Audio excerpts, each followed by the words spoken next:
the afternoon. So let's bring in Congressman Brian Babin in Texas. And of course, Texas has gotten the worst of it, but not all of it when it comes to how Texas has been affected. Congressman, when the numbers go up in Texas at any point, does anyone ever bring up that the illegals are coming in here, not exactly vaccinated, not even tested?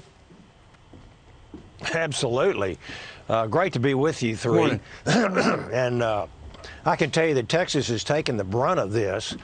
And it's all because of the invitation, basically, that the Biden administration has made, starting back when he was a candidate for president.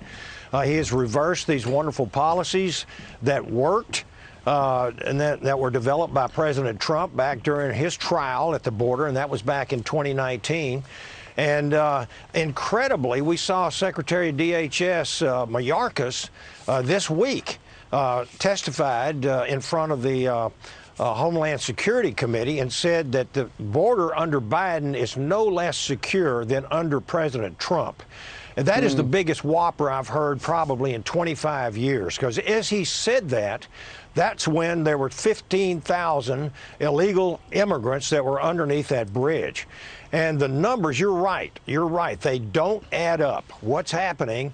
The last I heard that there were less than 2,000 Haitians that were returned and repatriated, and there's still thousands and thousands of illegals that are unaccounted for, and it's a shell game. Exactly what they did early in the year when I went down to the Donna facility and saw kids in cages, kids in these cells, and then just a few days later, they took pictures of these kids that were there, and now all of a sudden these cells are empty. All they did was move them across the street.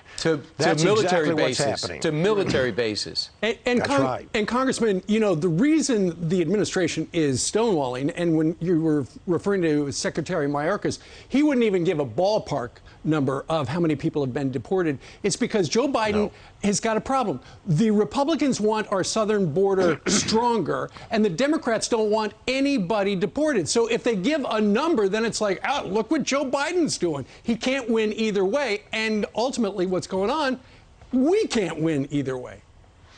Well, Steve, we know what the grand strategy of the Democrat Party is. They want to change America. A hope and change. It started under Obama, and now it's really going at just racehorse speed. And they want to change America, and they want to replace the American electorate with third world immigrants that are coming in illegally, many of them COVID positive, drug-resistant tuberculosis. I'm a healthcare provider. I can tell you it's a disaster down there from a public health standpoint. And they just want to change the electorate and put these people on a path to citizenship, enfranchise them with the vote, and have a permanent majority. On every phase, we can see every aspect the Democrats are trying to change America from what we know, what we love, and what we have enjoyed for 244 years. Right. And it's despicable. His approval rating is taking a big hit. If you look back in July, 55% of the folks approved Biden. In September, 44%. Disapproval in July, it was 43%. In September, it was 53%. This is going to be a big hit. And what is this going to look like, midterms or in 3 years? Well, we're looking at probably you know, we'll have 2 million come across this year, by the end of this year. At the end of Biden's administration, his 4 years, he'll have 8 million. 8 million illegals will have crossed. He has no intention, the Democrats that he has surrounded himself with have absolutely no intention of securing this border. Right. And so what we have here is a constitutional crisis. And I tell you, our governor, Greg Abbott, and the great state of Texas has it within their power constitutionally. The U.S. Constitution, Article 4, Section 4 of our Constitution says the federal government will guarantee each state a Republican form of government and also protect us from invasion. they are absolutely not obeying the law. They are putting many, many people in danger on every aspect: terrorism, criminal activity, drugs, public health, you name it, it's happening.